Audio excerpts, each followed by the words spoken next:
ഏതാനും ദിവസങ്ങൾക്ക് മുന്നേ എൻ്റെ ഒ പിയിൽ ഒരമ്മയും മകനും വരികയുണ്ടായി. ആ അമ്മയ്ക്ക് ഭയങ്കര വിഷമമായിരുന്നു. നമ്മൾ മുഖത്ത് നോക്കുമ്പോൾ തന്നെ ഭയങ്കര സങ്കടമായിട്ടിരിക്കുന്ന ഒരമ്മ. അമ്മ പറഞ്ഞത് എന്താണെന്ന് വെച്ചാൽ, എൻ്റെ മകൻ ഇങ്ങനെ ആയിരുന്നില്ല, എൻ്റെ മകൻ്റെ സ്വഭാവത്തിൽ ഭയങ്കരമായിട്ടുള്ള മാറ്റങ്ങൾ ഇപ്പോൾ കണ്ടു തുടങ്ങിയിരിക്കുന്നു. സ്നേഹമുള്ള മകനായിരുന്നു, നന്നായി പഠിക്കുന്ന മോനായിരുന്നു. ഇപ്പോൾ ആൾക്ക് ഭയങ്കര ദേഷ്യം, സാധനങ്ങൾ എടുത്തെറിയുക, രാത്രി ഉറക്കമില്ലാതെ ആൾ എന്നെ ആരോ പിന്തുടരുന്നു എന്ന് പറഞ്ഞ് പേടിച്ച് നടക്കുക, തന്നെ ഇരുന്ന് സംസാരിക്കുക, അടുത്തൊന്നും ആരും ഇല്ലെങ്കിലും ചെവിയിലാരോ സംസാരിക്കുന്നതായിട്ടുള്ള തോന്നൽ, ഇതൊക്കെയായിരുന്നു ആൾക്കുണ്ടായിട്ടുള്ള മാറ്റങ്ങൾ. അപ്പം ഞാൻ അമ്മേനെ കുറച്ച് ഒന്ന് പുറത്ത് നിർത്തി മോനോട് സംസാരിച്ചു. അപ്പോൾ മോൻ പറഞ്ഞത്, ഒരൊറ്റ പാർട്ടി അറ്റൻഡ് ചെയ്തു ആൾ. ആ പാർട്ടിക്ക് ഫ്രണ്ട്സിൻ്റെ ഒരു നിർബന്ധപ്രകാരം ആൾ ഒരു ഡ്രഗ് യൂസ് ചെയ്തിട്ടുണ്ടായിരുന്നു. അതൊരു ഗുളിക ആയിരുന്നു. ആ ഗുളിക യൂസ് ചെയ്ത് കഴിഞ്ഞാൽ നമുക്ക് കുറച്ചും കൂടി ആ പാർട്ടിക്ക് എനർജി കിട്ടും, അത് കുറച്ചും കൂടി നന്നായിട്ട് എൻജോയ് ചെയ്യാൻ പറ്റും. അപ്പം നീ ഇതൊന്ന് ട്രൈ ചെയ്ത് നോക്കൂ. ഒരു പ്രാവശ്യം ട്രൈ ചെയ്തുകൊണ്ട് വലിയ പ്രശ്നങ്ങളൊന്നും ഉണ്ടാവാൻ പോകുന്നില്ല, ഞങ്ങളെല്ലാവരും ഉപയോഗിക്കുന്ന ഒരു ടാബ്ലറ്റാണ് എന്ന് പറഞ്ഞിട്ടാണ് അദ്ദേഹം അത് കഴിച്ചത്. പക്ഷെ അതിനുശേഷം ആ സമയത്ത് അത് കഴിച്ച ഉടനെ അദ്ദേഹത്തിന് ഭയങ്കര ഈ പറഞ്ഞ പോലത്തെ വ്യത്യാസങ്ങൾ, ഭയങ്കരമായിട്ട് ആ പാർട്ടി എൻജോയ് ചെയ്യാൻ പറ്റി. പക്ഷെ അതിനുശേഷം ആൾക്ക് സ്വഭാവത്തിൽ ഭയങ്കരമായിട്ടുള്ള മാറ്റങ്ങളായിരുന്നു കണ്ടു തുടങ്ങിയത്. അങ്ങനെയാണ് എൻ്റെ ഒ പിയിലേക്ക് ഇദ്ദേഹം വന്നത്. ഞാൻ പറഞ്ഞു വരുന്നത്, ഇതെല്ലാം സിന്തറ്റിക് ഡ്രഗ്സ് എന്നുള്ള ഒരു വിഭാഗത്തിൽ വരുന്നതാണ്.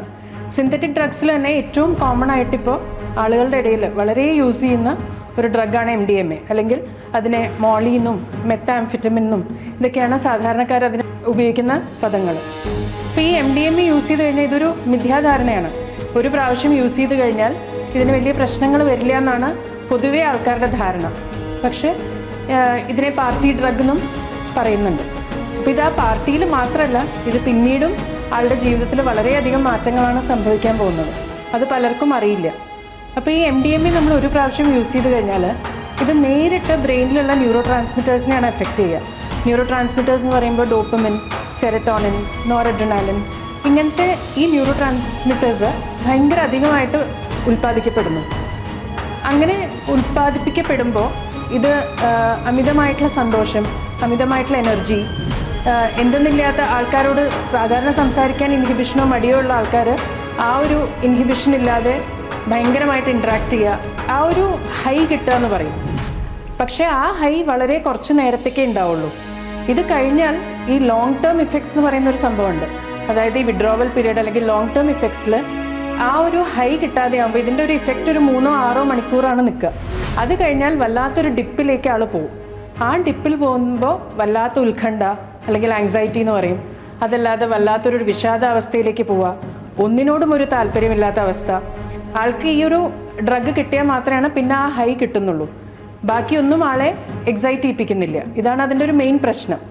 അതുകൂടാതെ തന്നെ സൈക്കോട്ടിക് സിംറ്റംസ് എന്ന് പറയും. അതായത് ഡെല്യൂഷൻസ്, ഹാലുസിനേഷൻസ്. ഡെല്യൂഷൻസ് എന്ന് പറഞ്ഞാൽ ഇപ്പം ഞാൻ നേരത്തെ പറഞ്ഞ എക്സാമ്പിൾ പോലെ ആൾക്ക് ആരും പിന്തുടരുന്നില്ല, ആരും അറ്റാക്ക് ചെയ്യുന്നില്ല, പക്ഷേ ആൾക്ക് തോന്നുകയാണ്, അങ്ങനത്തെ സംശയങ്ങൾ തോന്നുകയാണ്. അത് നമ്മൾ എത്ര ആ സംശയം ക്ലിയർ ചെയ്യാൻ നോക്കിയാലും ആളത് ഭയങ്കരമായിട്ട് വിശ്വസിക്കുകയാണ്. എന്നെ ആരോ അറ്റാക്ക് ചെയ്യാൻ വരുന്നുണ്ട്, എന്നെ ആരോ ആക്രമിക്കാൻ വരുന്നുണ്ട് എന്നുള്ളൊരു തോന്നൽ, അതിനെയാണ് ഡെല്യൂഷൻസ് എന്ന് പറയുക.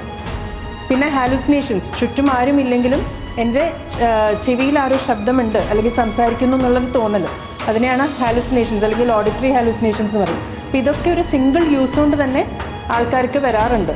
അപ്പം ഇത് കൂടാതെ തന്നെ ബാക്കിയുള്ള സിസ്റ്റംസ്, ലിവർ, കിഡ്നി, ഹാർട്ട്, ഇതിനെയൊക്കെ MDMAയുടെ യൂസ് കാരണം എഫക്റ്റായിട്ട് മരണം വരെ സംഭവിച്ചിട്ടുള്ള റിപ്പോർട്ട്സ് ഉണ്ടായിട്ടുണ്ട്. അപ്പോൾ എനിക്ക് പറയാനുള്ളത്, കൃത്യമായ സമയത്ത് കൃത്യമായ ചികിത്സ നൽകുകയാണെങ്കിൽ ഇത്തരം ആളുകളെ നമുക്ക് തിരിച്ച് ജീവിതത്തിലേക്ക് കൊണ്ടുവരാൻ സാധിക്കും.